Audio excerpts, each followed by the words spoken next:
తెలుగు సంబరాల తీయదనం అలనాటి రుచుల సరికొత్త రూపం పరంపర స్వీట్స్.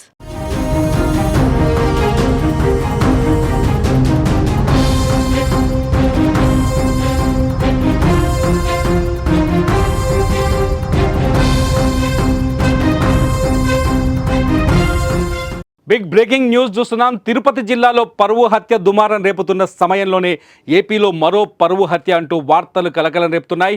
చిత్తూరు జిల్లాలో ప్రేమించి పెళ్లి చేసుకున్న యువతి భర్త నుంచి పుట్టింటికి వెళ్ళగా అనుమానాస్పద స్థితిలో మృతి చెందడం చర్చనీయాంశమైంది. ఆమె కుటుంబ సభ్యులే నమ్మించి పిలిపించి చంపేశారని భర్త ఆరోపించడం సంచలనం సృష్టిస్తోంది.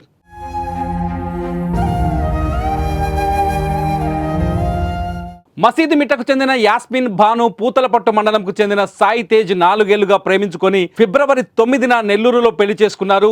ఆ తర్వాత తమకు రక్షణ కావాలంటూ ఫిబ్రవరి 13న తిరుపతి ముత్యాలరెడ్డిపల్లి పోలీస్ స్టేషన్ ఆశ్రయించారు. దీంతో యాస్మిన్ భాను తల్లిదండ్రులను పిలిపించి కౌన్సిలింగ్ ఇచ్చి పంపించారు. తర్వాత ఆమె పుట్టింటికి వెళ్లిపోయినా ఫోన్లో కుటుంబ సభ్యులతో మాట్లాడుతూనే వస్తోంది. ఈ క్రమంలోనే తన తండ్రికి ఆరోగ్యం సరిగ్గా లేదని ఇంటికి పంపించాలని సాయి తేజ్ను కోరారు. దీంతో ఆదివారం ఉదయం 11 గంటలకు యాస్మిన్ భానును కారులో చిత్తూరుకు తీసుకొచ్చాడు భర్త సాయి తేజ్. అక్కడి నుంచి ఆమె సోదరుడు యాస్మిన్ భానును కారులో తీసుకెళ్లాడు. ఈ క్రమంలోనే తన ఇంట్లో యాస్మిన్ భాను చనిపోవడంతో మిస్టరీగా మారింది మొత్తం ఉదంతం. తన భార్యను కుటుంబ సభ్యులే చంపేశారని సాయి తేజ్ ఆరోపిస్తున్నాడు. అదే అనుమానంతో పోలీసులకు కూడా ఫిర్యాదు చేశాడు. దీంతో పోలీసులు కేసు నమోదు చేసి దర్యాప్తు మొదలుపెట్టారు.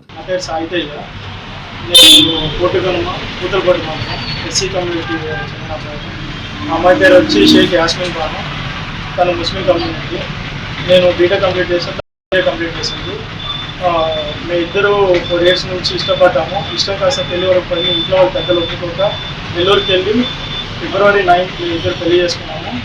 తర్వాత 3 రోజుల తర్వాత తిరుపతి డిఎస్పీ సార్ దగ్గరికి వచ్చి సరెండర్ అయ్యాము. సార్ దగ్గరికి వచ్చి అన్నీ మాట్లాడుకొని మీకు మాకు సంబంధం అని చెప్పేసి వాళ్ళ నాన్న చెప్పేసి వెళ్ళిపోయారు. దాన్ని 2వ రోజే మళ్ళీ వాళ్ళ అమ్మ, వాళ్ళ అక్క, వాళ్ళ అన్న వాళ్ళందరూ ఇంటికి వచ్చి అయ్యింది ఏదో అయిపోయిందని చెప్పేసి మళ్ళీ ఇంటికి వచ్చి మాట్లాడారు. రోజు ఫోన్లో మాట్లాడుతూ మాట్లాడి మీ నాన్నకి ఆరోగ్యం బాగాలేదు వచ్చి చూసుకోవాలి అని చెప్పేసి రోజు మాట్లాడారు. 2 రోజుల క్రితం వాళ్ళ అన్న వచ్చాడు. ఒక 2 గంటల సేపు కూర్చొని తీసుకోపోతాను చెప్పేసి ఫోర్స్ చేసి మాట్లాడారు. ఫోర్స్ చేసి మాట్లాడితే నేను పంపించాను చెప్పేసి చెప్పాను. ఒకవేళ అలా ఉంటే నేను వచ్చి తీసుకువచ్చి నేను చూపించుకొని వస్తాను చెప్పేసి చిత్తూరుకు వచ్చాను. మార్నింగ్ ఒక 11:30కి వచ్చాను. 11:30కి వచ్చి బీసీఆర్ సర్కిల్ దగ్గర ఆ అమ్మాయిని వాళ్ళ అన్న కారులో పంపించి నేను వెళ్ళాను. ఒక అరగంట తర్వాత వాళ్ళ అన్న ఫోను, వాళ్ళ నాన్న ఫోన్, అందరి ఫోన్ స్విచ్ ఆఫ్ వచ్చింది. రాగానే వాళ్ళ ఇంటికి వెళ్ళాను. వాళ్ళ ఇంటికి వెళ్ళేసి అడగగానే వాళ్ళ అక్క వచ్చి గవర్నమెంట్ హాస్పిటల్ చెప్పారు. మేము అప్పటికప్పుడు గవర్నమెంట్ హాస్పిటల్కి వెళ్ళగానే అక్కడ ఎవరు లేరు. ఎవరో మార్నింగ్ హ్యాంగింగ్ కేసు వచ్చింది వెళ్ళిపోయారని చెప్పి చెప్పారు. తర్వాత మళ్ళీ వాళ్ళ ఇంట్లో వాళ్ళకి కాల్ చేసి వాళ్ళు సరిగ్గా రెస్పాండ్ అవ్వలేదు. మళ్ళీ ఏదో చులకనగా మాట్లాడారు. వెళ్ళి మార్చిలో పడింది తీసుకొని చేసుకున్నారు. మళ్ళీ ఆ తర్వాత మార్చి దగ్గరికి వెళ్ళేసరికి ఆ అమ్మాయి ఫోటో చూపించేసరికి ఆ అమ్మాయి మార్నింగ్ చనిపోయింది, మార్చిలో ఉండాలని చెప్పేసి చెప్పారు. దాని తర్వాత ఇంకో మాది డిఎస్పీ సార్ దగ్గర మాట్లాడాను కాబట్టి డిఎస్పీ సార్ దగ్గరికి వెళ్ళగానే చిత్తూరు సిఐ గారు, ఎస్ఐ గారు వీళ్ళంతా ఫోన్ చేసి మాట్లాడారు. నాకు వచ్చి మాట్లాడండి ఏమైందని చెప్పమని